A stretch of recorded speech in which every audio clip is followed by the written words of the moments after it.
All right, here to discuss the European cannabis industry, the head of the European Cannabis Group for Dentons. Let's hear it for Peter Homberg.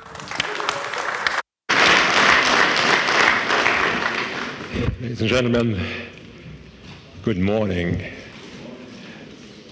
1 year ago, I have been standing here and presented what was a plan for legalization, which was significantly different from the original proposal of the German government back in October 2022.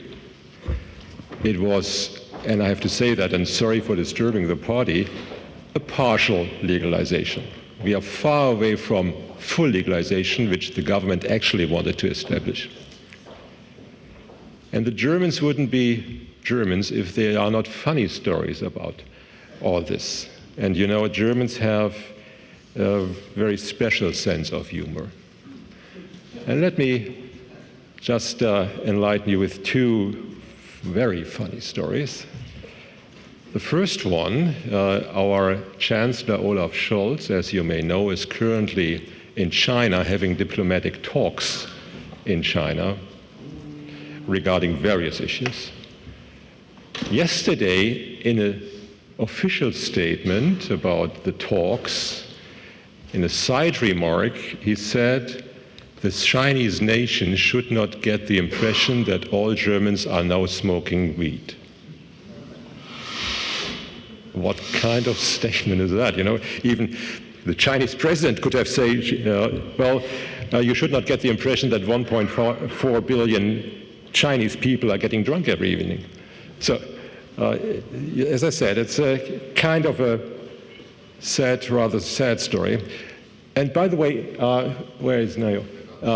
If you actually have weed with you and you're smoking, you're not a patient, and that's the next funny story, and you're traveling to Baden-Württemberg, which is one of our states here, it could be that the police is questioning you where you have the weed from. Because for home grow, it's too early. It's 15 days, you couldn't grow that at home. The social clubs or the cultivation associations are not yet in place. So the question is, where did you get your weed from? And you are questioned, of course, as a witness, because after the legalization, you will not be punished if you are carrying less than 25 grams in public. And if you don't answer correctly, well, you can be imprisoned for contempt. That's what the police in Baden-Württemberg actually said, so don't travel to Stuttgart and smoke openly, I would say, at least for the time being. So welcome to the club, last one laughing. So what we're going to do this morning, after these funny stories, we're going to get a bit more serious. Let me see whether I can do that. Yeah. So we are talking about a little bit of business. That's what we all are interested in besides the various legalization issues.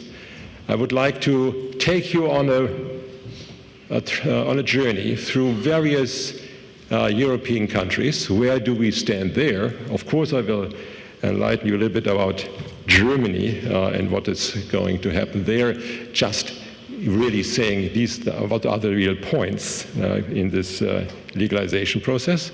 And then we're going to Czech Republic, Malta, Portugal, Spain, Switzerland, the Netherlands, and the UK, and then we'll see what can we expect in the future. And if we look into the industry estimates here, and I don't want to bother you too much with facts and figures, I have only 2 slides for that, is that the expectations are significantly high. If you look into the cannabis market in Europe, forecasted for 2024, it looks like $6.2 billion. Well, if you look into the medical market, which was, I would say, nicely developing in Germany, but of course has not reached its full extent for various reasons. This is a figure which is not too far away from my point of view from reality. As we have heard this morning, prescriptions within the first 14 days since April 1st have really doubled to some extent. It is an increasing market. We saw that the legalization of cannabis, taking cannabis and THC-related products out of the Narcotics Act, would have also a positive effect on the prescriptions in the medical market. But nobody expected that these figures in the first 2 weeks really would appear. We have clients who have platforms bringing patients, pharmacies, and physicians together, and they have nearly tripled the prescriptions in comparison to the time before April 1st. So the medical market is really going forward. The effect of that legalization, and we will see that in a minute, is significant. So these are the forecasts of the sales here and the turnover of CBD products, medical products, pharmaceutical cannabis products like Sativex, for example, and the recreational cannabis. So it's a significant growth which we will see. So this legalization, even if it's only partial, has a significant effect on the market in Europe. And we will see other countries, and I come back to that in a minute. We will see other countries following the approach of Germany. And we all know, and I will show you that once again, why the legalization actually is not what we call a full legalization, but it has its positive effect. Of course, these facts and figures here may be a little bit too optimistic, and we have seen even after the legalization of medical cannabis back in 2017 in Germany, some figures which have never been reached. But the legalization has a real impact on the industry, and I will come back to that in a minute. So this is the pathway of Germany, and I don't want to elaborate too much on that, how we actually legalized cannabis here in Germany. I think the most important key points are October 2022, where the full legalization, like in Canada, was proposed by the government, followed by constructive talks with the European Commission, as Mr. Lauterbach, our Minister of Health, actually said. Well, I have, of course, a little bit of different definition of constructive, because the outcome is that we have now a partial legalization with home grow cultivation in clubs, and of course the decriminalization, which is a step forward, but it's far away from the full extent of legalization as we have seen that in the program of the government back in 2022. The German government was afraid of being sued by the European Commission because they clearly made a statement, you should not go forward with that plan, even as a pilot country here in the European Union. And we will sue you before the European Court of Justice for the breach of the Schengen Agreement. And that was a convincing argument for the government not to do the full legalization. So if we look right now into the consumption and cultivation rules here in Germany, and we have heard that this morning, I've just put that together as a brief summary. So the most important one is cannabis has been removed off the list of prohibited substances in the German Narcotics Act. It is now put into the new Cannabis Act, and of course all offenses and the punishments have been significantly reduced. It is still forbidden, actually, and that is what you should know, to even hand over the weed which you have cultivated at home to your friend. Absolutely no-go. You cannot even give it to one of your family members, actually, if they are not growing that, like your uncle who is visiting you from Stuttgart, for example. So these are some, I would say, very difficult to understand regulations out of this new Cannabis Act, but it has all to do with the consequences to be compliant as much as possible under the UN 1961 Convention, the Schengen Agreement and its protocols. So there should be no sales, there should be no profit-making cultivation. So these are, and we will see that in a minute with regard to the cannabis cultivation associations, these are not cannabis social clubs. We are far away from that. It's a cultivation association where up to 500 members can come together and grow their weed. Even third parties are not allowed to touch the plant. Only members can do that. This is all what we have seen in the Cannabis Gesetz, which is in parts very detailed, in other parts it has lots of loopholes. And again, of course, here in private space you can store up to 50 grams dried flowers. This was the last amendment in the law. Why 50 grams? Well, if you cultivate 3 flowers, or if you have 2 family members who are growing 6 flowers and you are harvesting it, well, I'm not a cultivator, but this can definitely be reached quickly if the 50 grams dried flowers, really quickly. So, sorry? One plant. Yes, right. So they have increased that. And the 25 gram of, you can carry not only 4, you can actually carry 25 gram. I have no idea why 25 grams should be here the threshold. You may ask those who have actually implemented in the law. 25, it's a lot. 25 grams is a lot. I would say, well, there are calculations, 70 joints, something like that, 25 grams. It doesn't sound wrong. So that is what you can carry in public. And again, we have some rules and regulations which are somehow strange. For example, where you can actually smoke. Of course, away from kindergartens, sport arenas, etc., where you have to keep a distance of 100 meters. There's also something in a provision in the law, if you can't see it, the school, the kindergarten, you can actually smoke. There, it could be less than 100 meters. You are not allowed to smoke in pedestrian areas in the time between, I think, 8 a.m. till 8 p.m., but don't count me on that time, for whatever reason. So, as I said, it is to a certain extent an interesting approach, and we will see how this actually will work out in the next weeks, when everybody can harvest at home, and when the social clubs or cannabis cultivation associations will become active with July 1st. Maybe just a word with regard to these social clubs. The law now is totally silent on where, how, and under which circumstances a cultivation association can apply for a license to grow. They need a license. That is clear.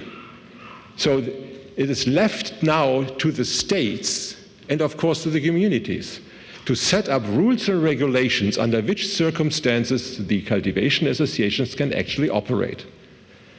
And, frankly speaking, they are helpless. They are helpless. They are looking for guidance because, they have neither the infrastructure nor the personnel nor the financials in order to really implement this infrastructure to control the clubs, to license the clubs, to check the applications. And as such, I'm not that confident that we will very quickly see those cultivation associations being operative. Well, 1st of July is the due date. So until then, the respective authorities have to have implemented the respective rules and regulations for these clubs. There are already so-called Vereine, as we say in Germany, who have established themselves and who are ready to get into operation, but they don't even know to whom they should file any kind of application. There's not even a form on which they could actually send their application, and of course no authority. Let's have a look into the medical cannabis, and I mentioned that already. It is, for the medical cannabis, a big step forward that cannabis and THC-related products are taken out of the German Narcotics Act. There is a new prescription requirement, which is less strict as the prescription of a narcotic. So physicians do not have even to register with the B-Farm. They should not use the, I would say, red prescription blocks, where which is kind of a psychological barrier anyway, to prescribe cannabis. So that relaxation has actually caused the increase of prescriptions in the last couple of weeks. And what is, of course, also important, the certain relaxations with regard to where you can actually purchase your weed with the respective prescriptions in the pharmacies. Having said that, for Germany, we jump into the next, or travel to the next country, which is the Czech Republic. The Czech Republic has always been supportive of the German approach, very open with respect to the legalization process. Medical cannabis was already legalized back in 2013. The use of recreational cannabis is still illegal. There are also some rules with regard to new substances which came up on that market, which of course also are causing some issues here, like HHCO and THCP. And we will see in a minute that the Czech government is taking care of these as well. What is expected here is that there will be a certain legalization in due course in Czech Republic as well. In 2025, actually, beginning of 2025, these restrictions of these new 7 substances will be reviewed again. And there is still kind of a standstill. They were when we started our legalization process in Germany, they were very forthcoming, and now it's slowed down a little. And actually, the Czech Republic wanted to go for full legalization in order to challenge the European Commission and see what's going to happen, risking to be sued before the European Court of Justice for the violation of the Schengen Agreement. This is off the table, at least until now, unfortunately, because they would have, of course, one of those countries which have actually then probably before the European Court of Justice at least make their standpoint very clear. Unfortunately, it's a little bit of a change right now. We travel to Malta. Well, not the largest member within the European Union, but one of those, as we heard this morning, who started their legalization process. And yes, indeed, it looks like that the German legislator has copied a little bit of what the Maltese government has done with regard to the cannabis social clubs, which are the CHRA, Cannabis Harm Reduction Associations. In January 2024, so just recently, the first club actually became active, started its operation, and the Maltese have actually established an authority for the responsible use of cannabis, who actually are testing the quality of the weed which is cultivated in these clubs. Jumping back to Germany, yes, this will happen here as well. What is going to be tested is not clear. What is clear is that the members who are between 18 to 21 only get flowers with a THC content of 10% or less. With only 30 grams, all other adults above 21, there's no limit, except that they will get only 50 grams a month. What kind of quality? Well, again, we don't know whether it's GACP or whether anybody is asking for GMP or just a regular control with regard to any kind of substances is also not yet clear. Here we have an authority in Malta who is taking care of that. All right, from Malta, from the little island in the Mediterranean to Portugal. 2018, we had already the legalization of medical cannabis. Recreational is not legal, but it has been decriminalized to a certain extent. If you look into consumption and possession of small amounts, there will be no real punishment, which is a step forward there. It is, of course, away from what we have done here in Germany with regard to the legalization and the very, very strict decriminalization of possession. Currently, there are 2 drafts in Portugal that allow the consumption, cultivation, and possession of cannabis for recreational use. And well, we'll see what the government will do. There's a certain instability in Portugal, and we'll see whether they will move forward following Germany, maybe with that model which is in line what the European Commission actually in the constructive talks with the Germans have actually asked to do. From Portugal to the larger neighbor Spain, medical cannabis is not yet regulated in Spain. The cultivation of cannabis for research and medical and scientific purposes is prohibited unless authorized, of course, by the Spanish Agency for Medicinal Products and Medical Devices. The Ministry of Health actually announced in February 2024 that it had started the progress to develop a royal decree with which it plans to approve the regulations of medical cannabis. So a little bit behind Germany, well, nearly 7 years, but we'll see what actually will Spain be doing. Despite that, of course, as you know, in Spain we have these cannabis clubs, a great number of cannabis clubs where actually you can go and consume.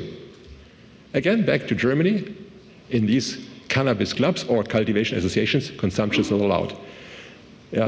What you just can do as a member, you can go there and collect your weed, that's all, and have to leave. There's even no space, no room allowed where you can actually consume your cannabis, so you have to take it home. Different, of course, from the model which we see in Spain, and so it's not comparable at all. The cannabis clubs in Spain are not comparable to the cannabis cultivation associations in Germany. And there are lots of rules and regulations with regard where you can actually grow as one of these cannabis clubs here in Germany, and that will be interesting to see what the state government and the communities are bringing up. All right, to Switzerland. Switzerland, not being a member of the European Union, actually has implemented these scientifically controlled pilot projects. And you may have heard about that. The UN conventions, the various UN conventions, in particular the UN Convention 1961, exempts the use and transfer of cannabis or cannabis for medical purposes, and of course for scientific purposes.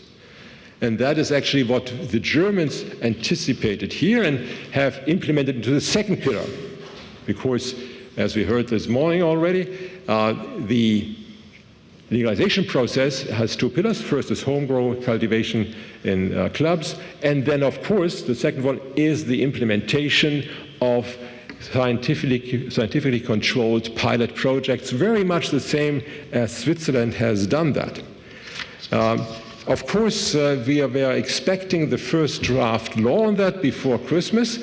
Even the Easter Bunny didn't bring it, so we'll see when we actually will get the first draft on the table. We know that the ministries are working on that for the implementation of these pilot projects. We don't know yet whether the dispensaries will be licensed, how to register as a participant in this pilot projects, what are the numbers of pilot projects, in which regions do we have them, how many actually can participate. So that is all unknown. We will see that in due course, hopefully, in order to have the implementation of the second pillar of that legalization process, which is, of course, a step forward.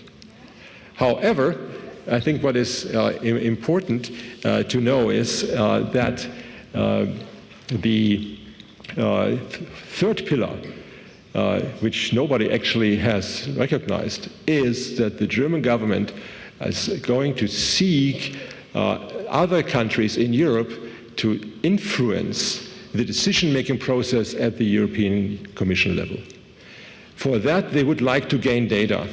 see what is the impact of the legalization, and once these data has been gained, they will definitely go to the European Commission in order to convince them to change the prohibition policy. Very important step. Nobody's really talking about that, but it's an important part of that legalization process. For that, as I said, we need that scientifically controlled pilot projects in order to gain data. And if you look into Switzerland, they have actually these 7 different pilot trials, as we call it. Some of them have already been active. Some of them are being set up. Script, for example, Weed Care and Zurican. These are these projects, actually PPP, public-private partnerships, together with the universities who are going to collect the respective data of the use of cannabis and what kind of impact it may have. This is the model which Germany is going to implement. To which extent, I can't tell you, can't tell you at this point in time. So just a couple of words to the Netherlands. Ooh, the Netherlands. Actually, since 2003, medical cannabis was permitted. And already back, in 1976, the use of recreational cannabis was permitted if you have reached the legal age. So it's a long history of the use of cannabis for recreational purposes. We all know this coffee shop system where you actually could get in and buy and consume cannabis, which was not legalized, but it was accepted, which is a specialty of the Dutch criminal law. They can do it. In Germany, we couldn't do it. We have a different principle. We have to implement and rule the respective laws. In the Netherlands, they are following a system where they can but not have to do that, and that's what they did, actually ignoring the use of cannabis in these coffee shops, which were actually illegal. However, now they are starting up as well to implement this kind of projects, scientifically controlled as well. So the startup phase with respect to that. So they are going to a certain extent legalize now their coffee shop system. Smart move, of course, also in the borderlines of the European Commission guidelines and, of course, the Schengen Agreement. And they have, as you know, licensed out to 10 cultivators in Netherlands to serve the market with cultivated cannabis for recreational purposes. So now we are leaving the European Union and jumping into the United Kingdom.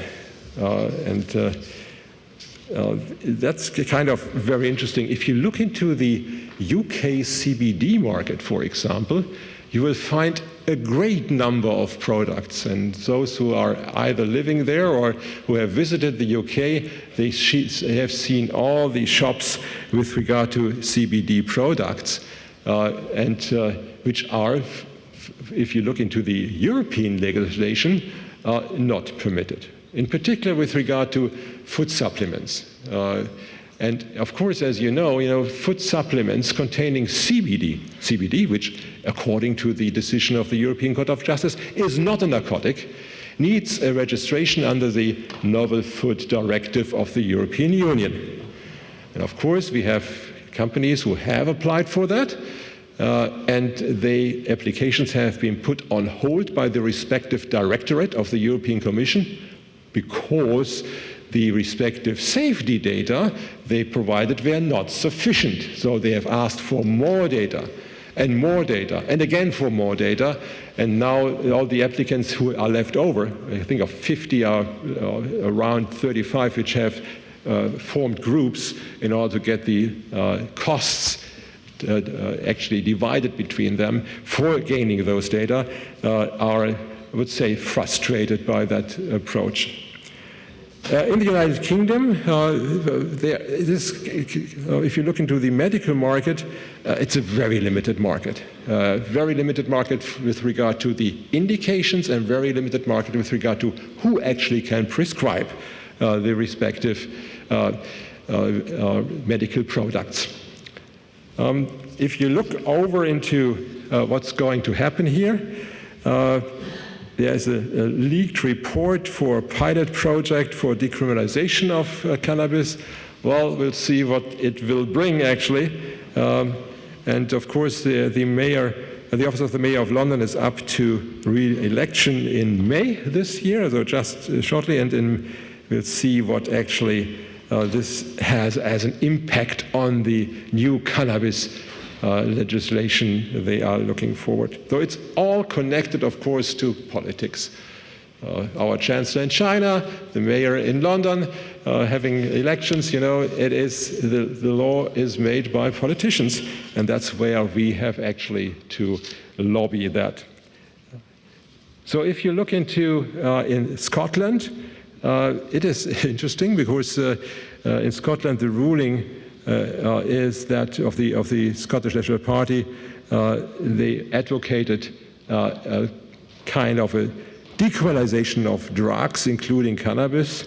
Scotland has one of the highest drug death rates in Europe. I didn't know that before I went into the investigation of that, and we hopefully will see a change in the policy approach and a kind of a decriminalization, probably to the back door, as outlined here. So coming to the end of my presentation, let's have a look, where do we stand here and today in Germany and in Europe. The legalization for medical cannabis and recreational purposes gains momentum in Europe. I think that is clear. Everybody is getting into the discussion of legalization of medical cannabis. I had the pleasure to be invited to Slovenia to speak before the National Council about the legalization process in Germany, of course starting with medical. And there are other countries, not only Slovenia, but also in the Czech Republic, for example, in other parts of the European Union, who are looking at what is Germany doing. And as such, it may have a pulling effect. They are looking into more and more legalization, at least for medical. It's not legalized in each and every country of the European Union. And of course, we should actually try to get at least a harmonization within the European Union, at least for medical, and earlier or later also for recreational. The obstacle, as we know, is the Schengen Convention and the EU Council Framework Decision of 2004, and of course the various single conventions to which the European Union actually is also a party, and as such very reluctant to allow member states to go forward with a full legalization. So if we look into the political challenges, and we heard that this morning as well from Georg, there are, of course, in all countries,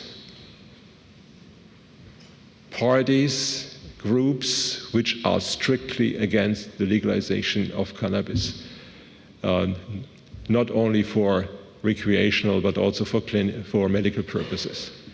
Also in Germany, and we have to say that very clearly, the opposition very, very clearly said that they were against the legalization process, and they are still of that opinion today. So the more we go forward, the more we step into a legalization, and the more experience we will have, the more data we will have with the legalization, the better the arguments are to do the next step. And nevertheless, I'm convinced that more countries in Europe will go that path.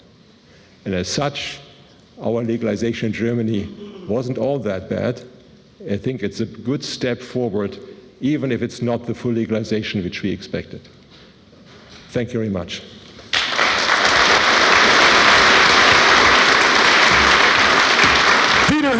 Peter Homberg.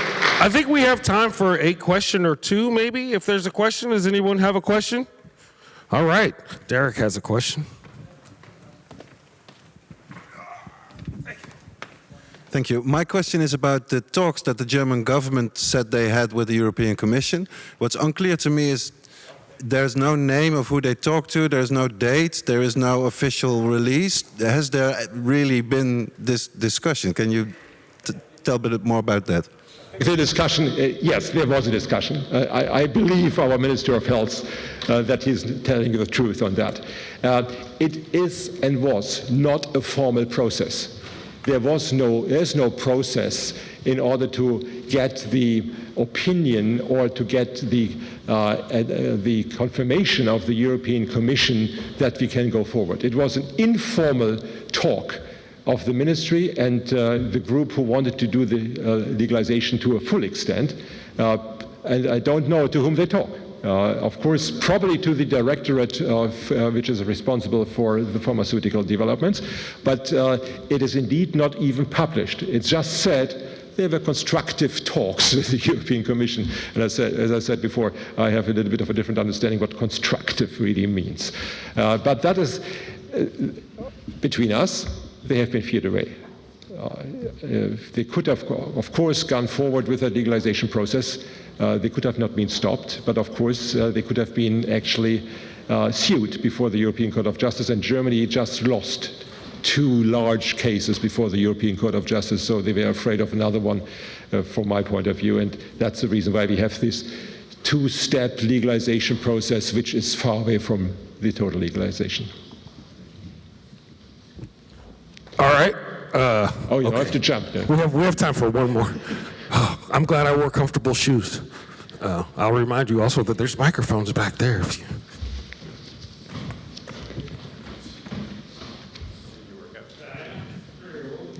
Hi, Peter. I guess my question is regarding Pillar 2 in Germany. In your opinion, what are the chances that it gets passed and implemented prior to the October 2025 election? Let me see, crystal ball. If the opposition, the conservative parties would succeed, they have made statements since the legalization, even before, that they would like to reverse it. Whether they really will do that is another question. We're not in Thailand. This is a democracy, and of course there are different opinions about the legalization process. From my point of view, it would be difficult to totally reverse that legalization without getting at least a significant strong opinion against it, to say it in a more diplomatic way, more diplomatic than Olaf Scholz yesterday in China. So, difficult to say. I don't believe, frankly speaking, that they will totally reverse that legalization, which is, from my point of view, already, as you would say, written in stone, at least. Sorry, my question was Pillar 2. Oh, Pillar 2. Oh, sorry. Yeah. Yeah. Because there you go. Yes. All right, we're out of time. Let's hear it again. Peter Homberg. Fantastic. Thank you very much. I think he makes a good point.